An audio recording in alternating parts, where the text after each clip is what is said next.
good people, welcome back to Aire Farms, another episode. I'm so sorry it's been forever since we posted any new content.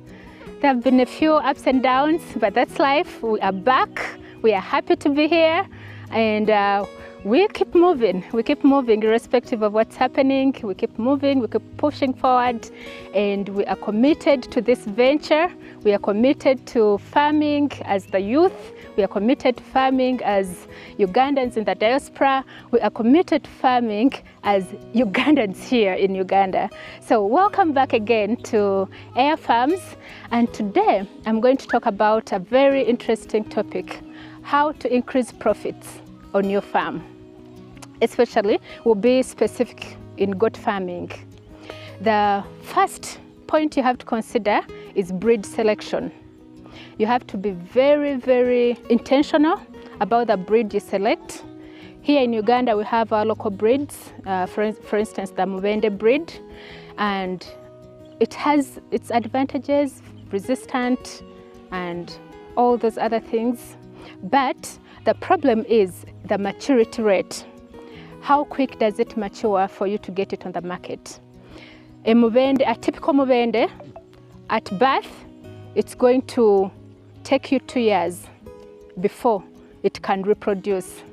With the boas and savannas, as you can see here, which is what we have here at Aire Farms, for them at 8 months, you can serve the offspring. Then gestation, of course, is 5 months, which means that within 13 months, you're able to have a return on your investment. Because for every business, irrespective of what it is, irrespective of what industry, the key factor is how long does it take you to get your return on investment. So that's why I'm talking about breed selection. We have to be intentional about selecting breeds that are going to quickly turn our money around. And those breeds now are the common South African breeds, which are the savannas, the boas, and Karaharis. I don't have many of the Karaharis. I mostly have savannas and boas. I like boas. They are very resistant as well. They easily accumulate to the environment here in Uganda. So the difference is not very big. I mean, they're still a bit vulnerable compared to our local Mubende, but the resistance is not as bad.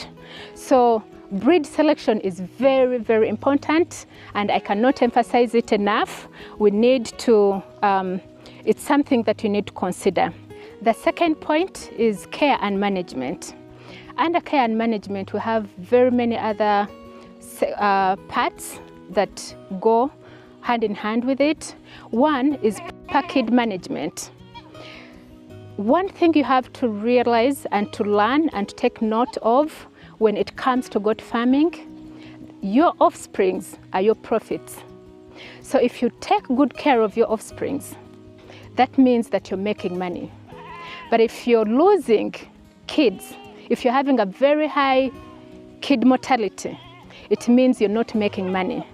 Even if your mother stock remains as it was and you're not losing any of the adult goats, but if you cannot properly produce and grow these kids to maturity, then you're not making money. It's not making business sense for you at this point. So you have to make sure that you work so hard to ensure that you reduce kid mortality. And because the more kids grow, the more the kids you produce, if you have at least 90% of them growing, that is how you're going to increase your profits on the farm in goat farming. But if you're losing, if you're having a very high mortality rate, it makes your goat farming business very unprofitable. Talking about kid management, one of the other tricks is to try and practice natural synchronization. Natural synchronization is where we basically plan when our kids will be produced. It means that you remove the males for a certain period of time, and then you wait for all the females to get on heat or to be ready to get on heat at the same time. Then you bring back those males and reintroduce them to the females. When you bring the males back into the females after a long time of them not having males, they'll all get on heat, they'll be served at the same time, and that means you have your kids born within the same range of time. And that helps a lot with management. When we are vaccinating, most of these vaccines come in doses of 50 and 100. So if you're getting maybe 10 kids here and 20 kids here and 50 kids here, it makes it very hard for you to keep track, or it becomes costly. Since we are talking about profitability or in the business, it becomes costly if you have to vaccinate 30 goats, but you're paying for 50 doses. And once you open the vaccine, whatever you don't use, you have to throw away. You cannot reuse it afterwards. So it's really important. I want you guys to look at natural synchronization, understand how it works, but the benefits are you're able to produce the kids in the same period of time. Management becomes easier for you because you're taking care of them in a group. But also, when you get to the point of selling, you're able to sell them in groups. That means you're able to get money, bulk amounts of money that you can use to reinvest in your farm and grow the farm. Additionally, you have to make sure that you're spraying. Even these kids need to be sprayed with good acaricides. Make sure that you change out your acaricide every 3 months because sometimes when you use the same acaricide over and over again, they become resistant to it, and then they're attacked by ticks. And those ticks are very dangerous because they cause what is called heart water. Heart water will attack your animals, and you can lose multiple animals within a day. So if not carefully taken care of, not sprayed well, make sure that the spraying is effective. Teach the guys at the farm how to spray. Make sure they're getting the ears, make sure they're getting under the legs, so that the spraying is effective. Spraying alone doesn't help. You have to make sure that it's effective spraying. Once you have that in place, I can assure you that your goat farm is going to be profitable.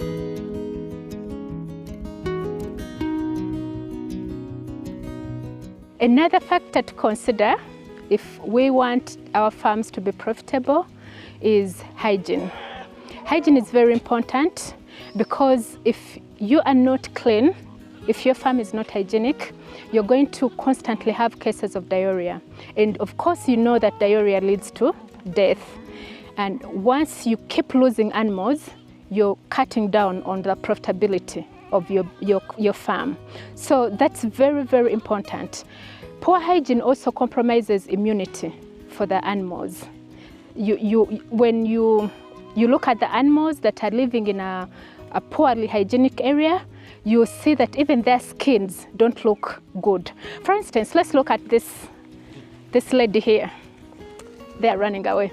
But you can see that although my structures are ground structures, we've seen my structures, I will show my structures again. They are ground structures, they are not raised structures, but because we maintain very, very high hygiene standards, our goats still look healthy, they look clean. You wouldn't even tell that they sleep on a ground structure. So let's try to, and that's not something that costs money.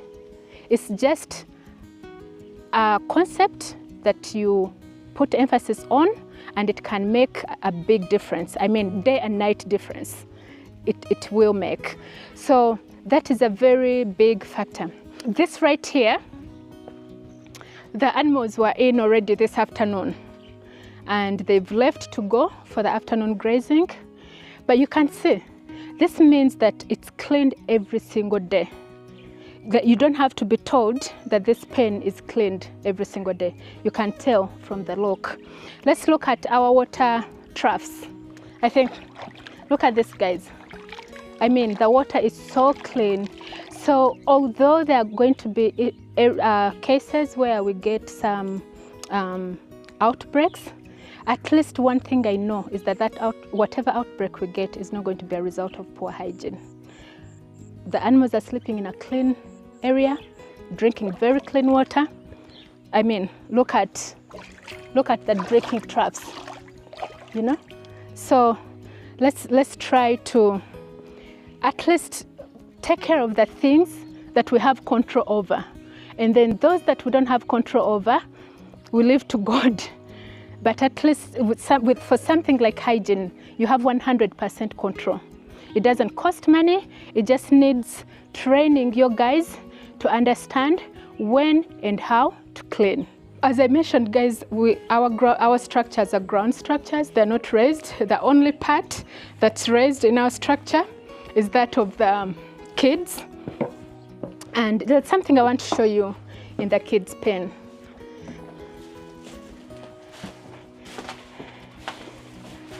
Do you see this? We make sure that we have this grass in the kids' pen to ensure that they are warm, they are kept cozy, and we change out this grass every day. We take it out, air it out, clean, and put it back on a daily basis. And that's how important Aire Farms takes hygiene.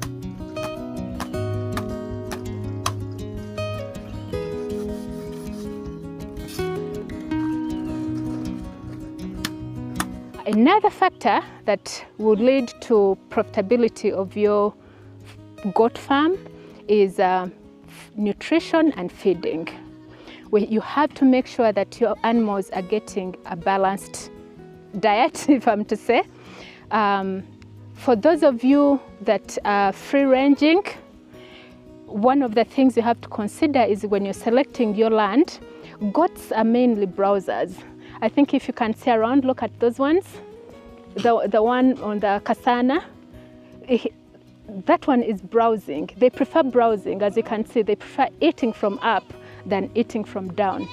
We do have some people, some lands are really blessed, like my land. I'm so blessed. We have this shrub here. This shrub, I think in Uganda, is called a Kasana. Obugando, these are Obugando, in Unyankole it's called Obugando. But these things are so healthy and full of protein. And then of course you have other grasses that have the carbohydrate feed, but you have to make sure if you're going to do 100% free range, you have to make sure that your land has a variety of feeds, which will give your animals both carbohydrates, which are bodybuilding, will give your animals some proteins, and you make sure you have water, a good water source, so that your animals have constant and consistent supply of water that they drink and they feel. So feeding is very, very important. I'm going to show you because for me, my goal is to prove that improved farming methods can lead towards food security and poverty reduction.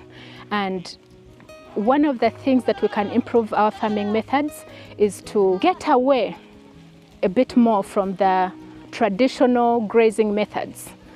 Right, I've been doing a lot of traditional grazing, which I'll talk about in my other video, that I'm going to show how you can start a farm with small capital. Because I had to start before I could start bringing in the improved farming methods. Now that we've started, we've gotten to a certain point, I'm able to reinvest the money from the farm now to improve our farming methods. So I've already started. I've planted some feeds. We'll see the garden with the feeds.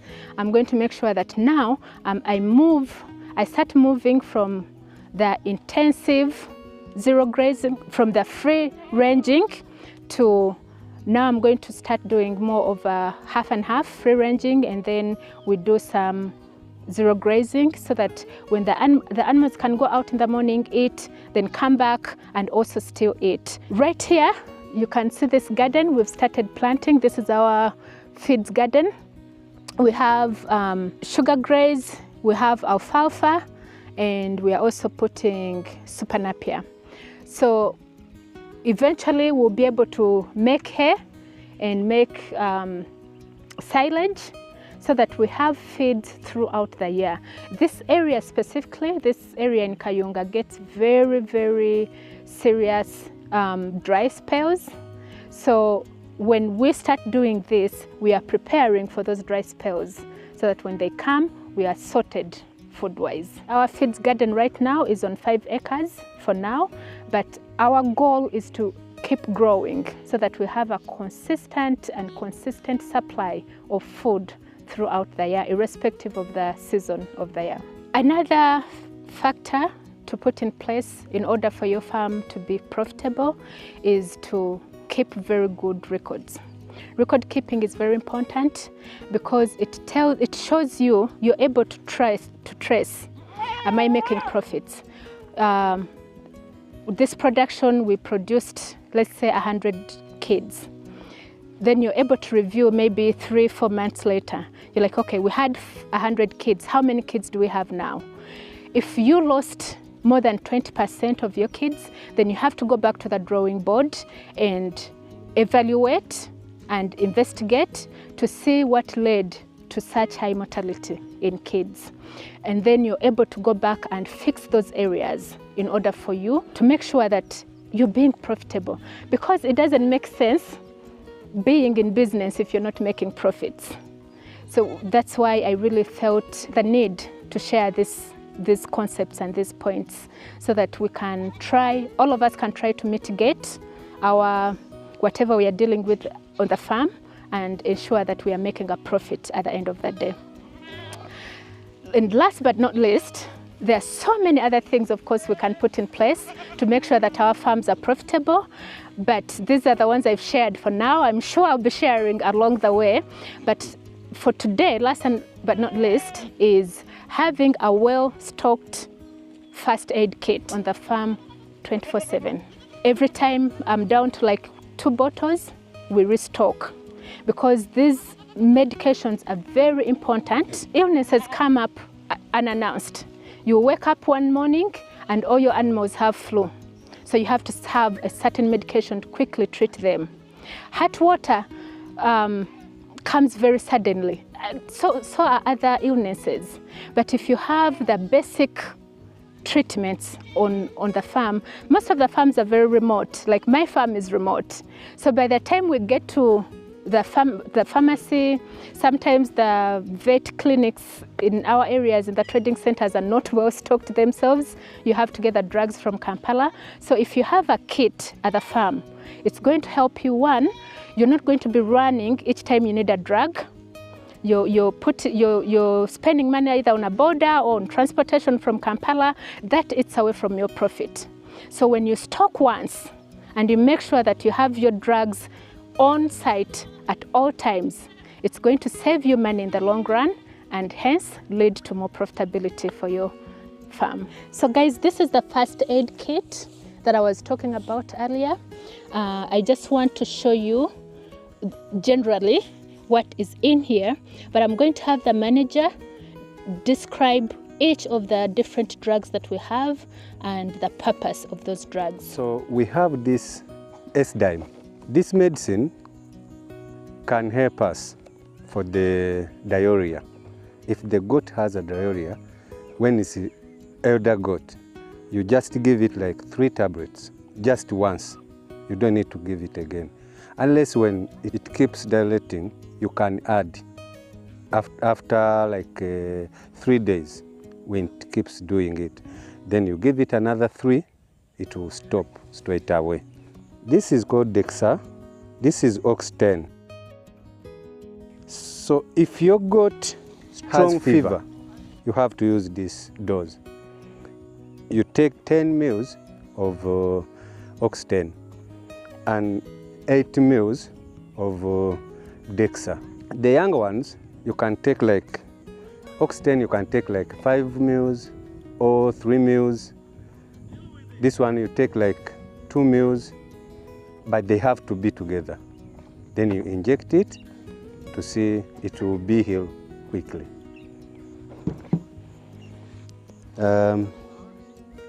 We have Ox 20.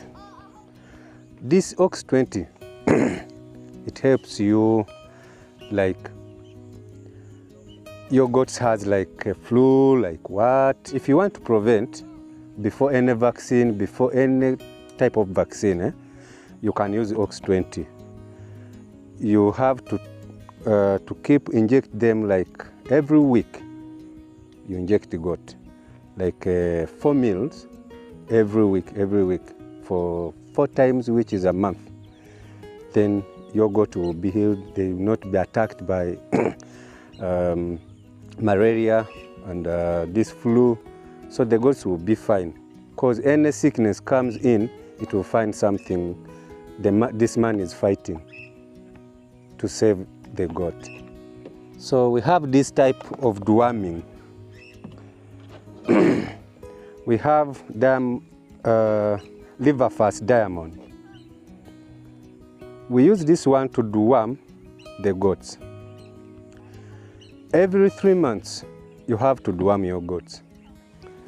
You give them the big goat, elder goat, you give it like 15 mils, and the small ones you can give.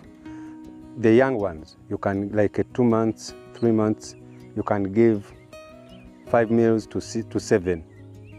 But after deworming it like today, you have to spend like 3 months before you deworm again. This is liver fast diamond, helps us for that. This one also doing same thing, but this one you don't need to deworm the females or because they get pregnant. This one can cause trouble for the goats which is pregnant.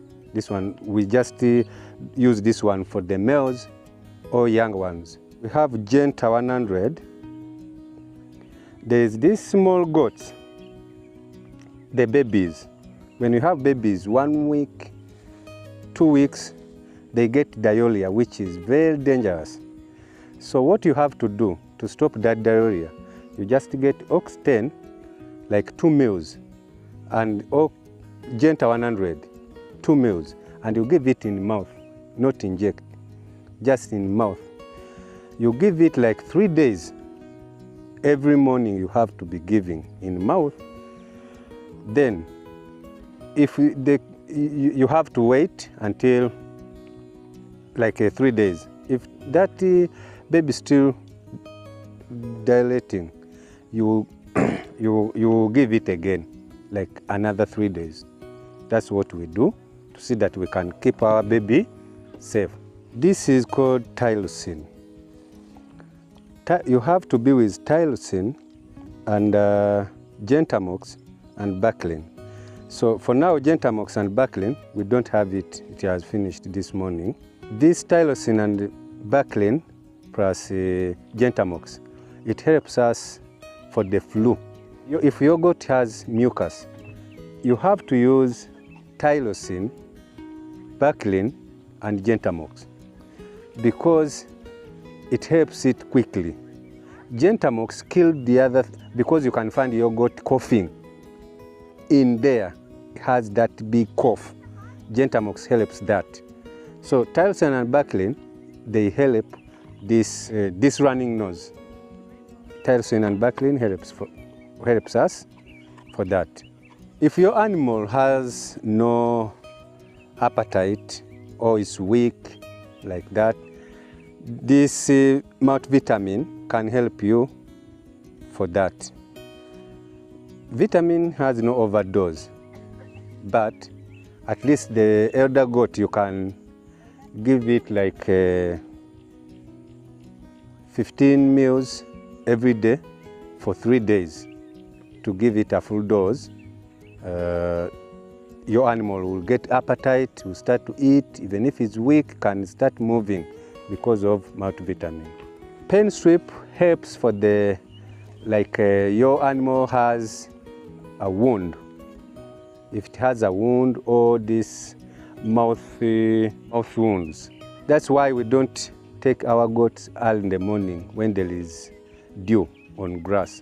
It's a big problem. So if you get that challenge, you have to use pen strip and Genta 100. You inject for 3 days or 5 days. When you're giving it, this dose can help you. Even if your animals, the other one has hit it, damaged the leg, you have to use pen strip. Can help you quickly to see that you heal your animal. This one, hydrogen peroxide, helps us when your goat has a wound or to clean the wound, you understand? But for the goat, you have to mix with little water. You get some little water and you get this one, you mix. Then you wash that wound. After using this peroxide, then you get the spray. This is our spray, and you spray on top of that wound to stop flies to disturb the animals. So thank you once again for watching. For those who have subscribed, thank you, thank you, thank you. For those who haven't, please consider subscribing. I know this is a trick. I bring this at the end of the video. I want to make sure you watch the video towards the end, and I call so that I can call upon you to continue watching the other videos. But those who haven't subscribed, subscribe. When every time we bring new content, you just never know what you learn, and you just never know what I share and how it could save your farm, or it could inspire you to start your own farm.